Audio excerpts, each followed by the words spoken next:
On April 20th, 2010, the Deepwater Horizon disaster changed the lives of millions living near the Gulf of Mexico, as well as the scientists who responded to the crisis. These are some of their stories, intimate portraits of research, innovation, discovery. Welcome, I'm Jim McNamee, editor of Dispatches from the Gulf, a series of documentaries, short videos, and podcasts.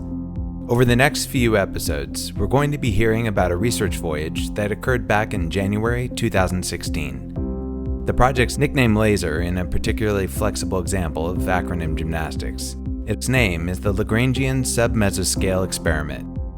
The scope of the project was unprecedented, bringing together an international team of scientists for a 31-day mission to track ocean currents in the Gulf of Mexico and gather data for months afterward. So how do you manage a team like this? You get someone like DAsaro. My name's DAsaro. I'm a professor and oceanographer at the Applied Physics Laboratory at the University of Washington. On this cruise, I'm the chief scientist, which means that I'm the representative to the ship for the scientific party. So the ship has crew who are here all the time. This is their part-time home.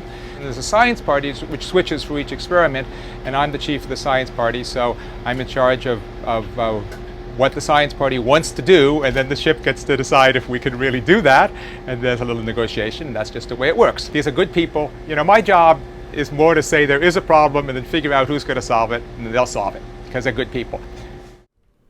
Eric has decades of experience doing physical ocean research, looking at the movements of the ocean's surface in particular. He was inspired to become a scientist by his father. My dad was a scientist, worked at Bell Labs in the great era of the invention of the transistor and all that sort of stuff. So I figured, I'll do what my dad did. Of course, he was doing stuff in laboratories and building transistors and other sort of integrated circuits. He'd build that sort of thing.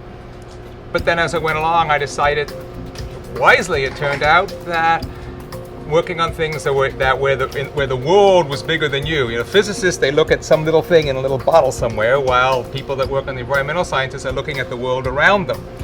And so I just decided that might be more interesting, and it turns out that it was, because there's been tremendous advance in those fields, say, since the 60s. There was a famous paper written by a famous oceanographer in the early 60s about the circulation of the oceans. It said, why do our models of the ocean have such a dreamlike quality? And they have a little bit of a dreamlike quality now, but they're way, way better. You can go on the web and you can see forecasts for the ocean that say the current's going here and then it's going there. And they're not always right, just like forecasts on the weather aren't always right. But it didn't exist at all in the 60s. The general field of physical oceanography has been advancing rapidly through my life since I was a graduate student in the 1970s. Between improved knowledge and big computers, there's been tremendous progress, and it's been a really fun thing to do. And as technology has evolved, it has also made it easier for scientific teams to communicate and prepare for projects like this study.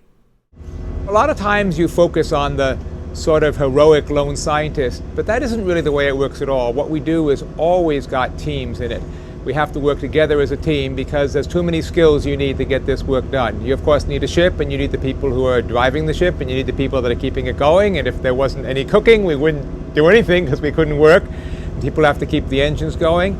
But not only the ship, it's also the science team. You have to put that team together so that you have people who are good working on deck.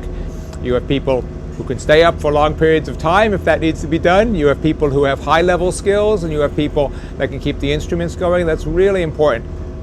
Eric reminds us of the unprecedented scope of the Laser project and leaves us with some advice.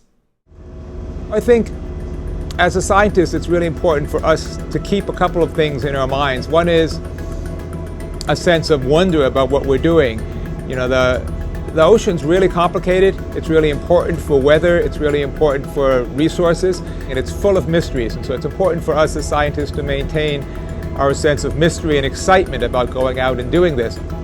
I always get really excited about the challenge of it.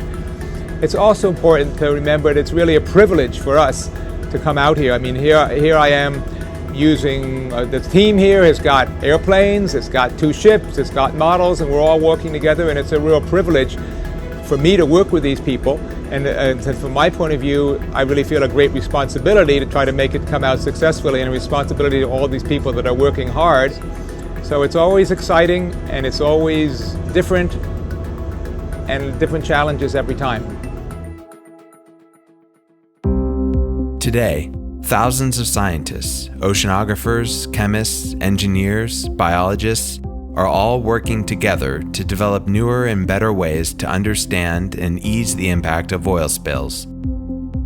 To learn more about their work, visit our webpage at dispatchesfromthegulf.com. Funding for this podcast was provided by a grant by the Gulf of Mexico Research Initiative. And thanks for listening.